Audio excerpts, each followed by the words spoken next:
Hi guys, welcome to my channel. If you're new here, I'm Jazzy, and if you're a returning viewer, thanks for tuning in for today's video. You guys, in this video, I'll be showing you how I styled this synthetic wig. Now you guys, this is a wig that is from SAMSBEAUTY.com. I'll have all their information down in the description box below, as well as the information on this wig. But if you guys want to see how I style this wig, make sure you guys keep on watching. If you're not subscribed to my channel, please go ahead and hit that subscribe button right down there, and make sure your notifications are turned on so every time I upload you'll be notified and you won't miss out on any of my content, because I do upload on Mondays and Thursdays, but sometimes I will upload throughout the week.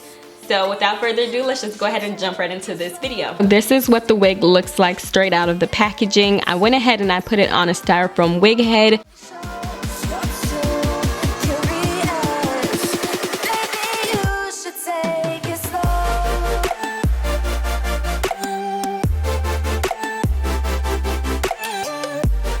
When I was sectioning off the hair to detangle the curls, I noticed the wig has two different curl textures. The curl pattern closest to the top of the head, or the curls from the silk lace, is a different texture as well as a different curl pattern. I noticed the curls are a lot bigger and a lot thicker than the curls closest towards the bottom of the wig. Even though the curl patterns are totally different, I'm still going to do the same method on the whole head, so that way I can get some consistency throughout the wig.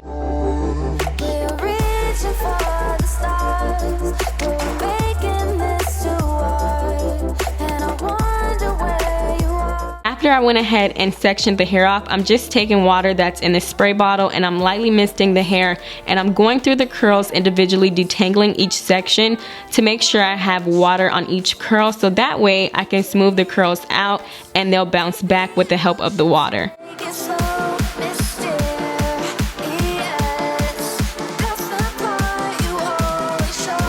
I basically went around this whole wig head doing this method, and I think it's called the shingling method, but I didn't use any products on the hair besides water because this is a synthetic wig. And while I was detangling the hair, I noticed it was shedding a lot. After I detangled each section, I went ahead and I took some scissors and I started to cut some layers into the hair, because when I first got the wig, it was all one length and the hair looked really heavy and really lifeless. So me adding layers and volume to the hair will make it look more natural and give it more of a realistic look.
Now when I made my way to the top of the wig, I did the same method I was previously doing to the bottom half of the hair, except when I was done detangling the hair, I went ahead and I put flexi rods in the hair around the ones that would frame my face.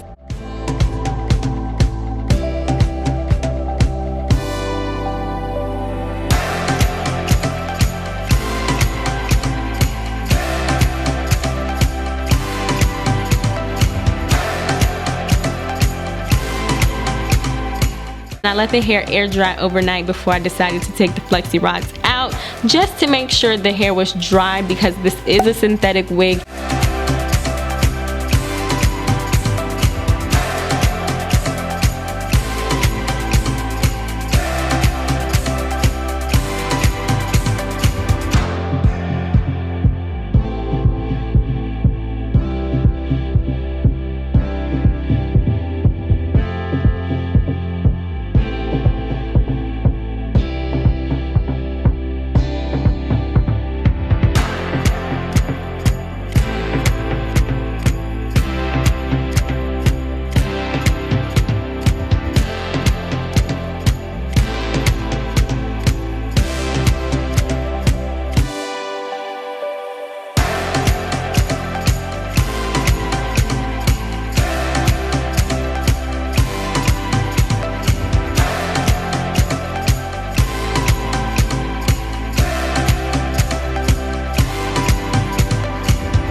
as you guys just seen, it was really easy for me to cut this hair as well as to go ahead and put the flexi rods in the hair. I did notice when I was taking the flexi rods down, the hair was getting tangled in the flexi rods a little bit. I also did notice the hair was shedding even more when I was putting my hands in the hair, taking the flexi rods out. Also, you guys, this wig, you're supposed to be able to use it on a curling iron. It's supposed to be curling iron safe. That's what it says on here. I'm not too sure just because the texture of the hair does feel really synthetic. I did also notice that there are two different textures going on, and personally, I would have liked if they just had this texture going on. The texture at the bottom is way nicer and finer than the texture that they have at the top. That's why I went ahead and I just threw this hair over like this, and then I went ahead and I cut a little bit of bangs, I guess you could say. I cut a few curls in the front so that it could be like bangs and layer my face, wouldn't be in my eyes. But honestly, you guys, the hair from the silk top is totally different from the hair in the back. The hair in the back is like a 3A, 3B type hair texture, and this up here is more like a kinkier, coarser hair, curlier type. It feels like they just curl the hair. This honestly feels like this is the way that its natural wig or pattern is. But this up here, it doesn't feel that soft compared to this. I much rather would have preferred this type of texture over this at the top. But I did want to go ahead and put the flexi rods on them so that way it could transition and have a nice little transition, which I feel like it did a good job at it. But I do notice a lot of frizziness with the hair texture from the top and not as much from the separate texture that was at the bottom. Overall, I think this is a really dramatic wig. I feel like it's really pretty when you glam your face up and put on big earrings, you know what I'm saying? You really have to go all the way with this wig. There's no just, oh, let me throw this wig on because I don't want to do my hair today. This is not one of those type of wigs. You definitely have to have time and patience with this wig because, you know, when you first shake it off or whatever, you know, fluff it out, it's not gonna look the way you want it to look initially. So you do have to, you know, make it look the way that you want it to look. But I think it's overall really pretty. I like it. It doesn't feel rough. It does feel dry though. But I mean, what can you really do with synthetic hair about that? But other than the two different curl pattern textures, I really like this wig. It's really big, it's really full, it's really thick. It does have adjustable straps at the back. It was constructed very nicely, and overall, I think this is a good wig, but you just have to be very dramatic. You have to be a dramatic person to pull this off. But if you're interested in purchasing this wig for yourself, like I said at the beginning of the video, I will have all their information down in the description box. Make sure you guys check it out. And I hope you guys enjoyed this video, found it helpful. If you did, please give it a thumbs up, and I'll catch you guys in my next video.